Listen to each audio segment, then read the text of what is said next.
Saudara mantan Mendikbudristek Nadiem Makarim hari ini kembali menjalani pemeriksaan di Kejaksaan Agung soal kasus pengadaan laptop Chromebook. Ini adalah pemeriksaan kali ketiga bagi Nadiem. Nadiem tiba di gedung Kejaksaan Agung bersama kuasa hukumnya Hotman Paris Hutapea pukul 9 pagi. Nadiem tak banyak berkomentar soal agenda pemeriksaan kali ini.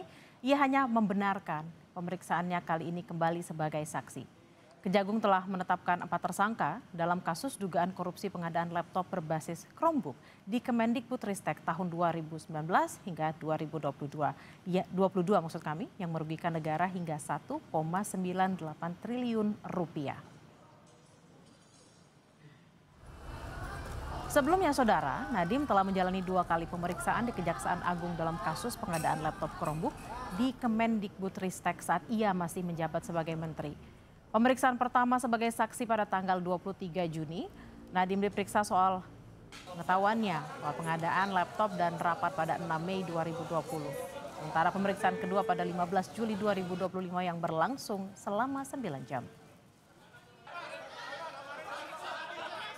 Kita bergabung dengan jurnalis Kompas TV ada Renata Panggalo dan juru kamera Ganiar di Kejaksaan Agung Jakarta. Selamat siang Renata, ini adalah kali ketiga Nadiem diperiksa, apalagi yang mau digali oleh penyidik?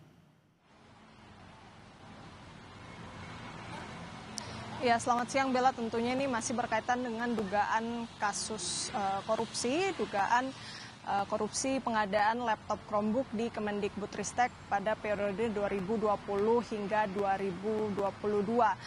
Kalau kita melihat beberapa pemeriksaan sebelumnya, nampaknya ini masih berkaitan dengan tugas dan fungsi Nadiem yang pada saat itu menjabat sebagai Mendikbudristek, khususnya dalam hal pelaksanaan pengadaan laptop Chromebook, termasuk dari perencanaannya, kemudian sampai dengan eksekusi atau pelaksanaannya.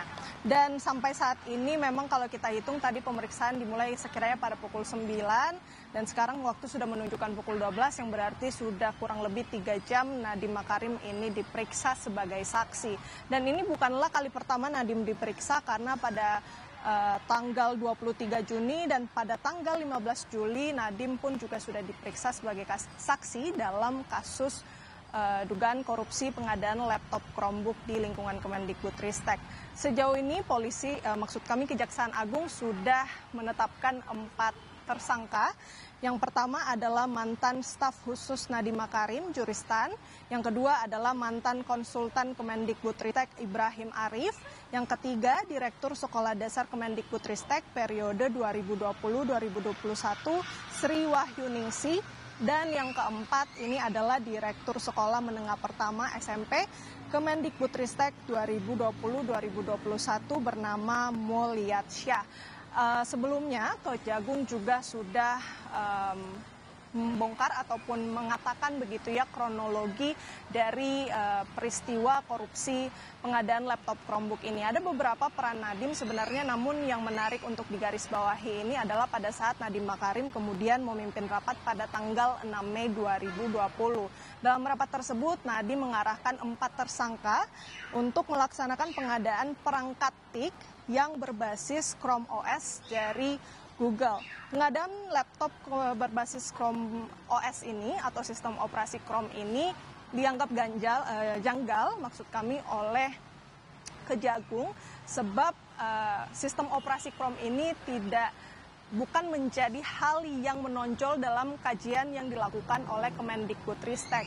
Namun setelah itu Kemendikbudristek kemudian membuat kajian baru pada Juni 2020 yang kemudian mengunggulkan sistem Chromebook sehingga berujung pada pengadaan dari laptop Chromebook yang senilai 9,3 triliun rupiah ini dari dana APBN dan juga dari dana alokasi khusus.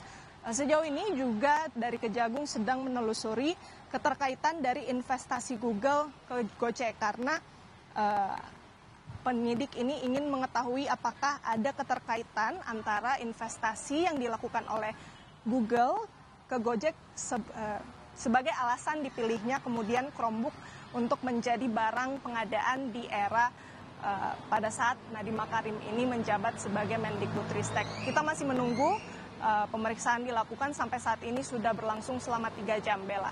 Baik, pemeriksaan memang sudah dilaksanakan selama 3 jam dan kita akan menantikan apa saja yang digali oleh penyidik dari Kejaksaan Agung pada siang hari ini. Terima kasih atas laporan Anda, jurnalis Kompas TV Renata Panggalo dan Ganiar langsung dari Kejaksaan Agung Jakarta. Selamat bertugas kembali.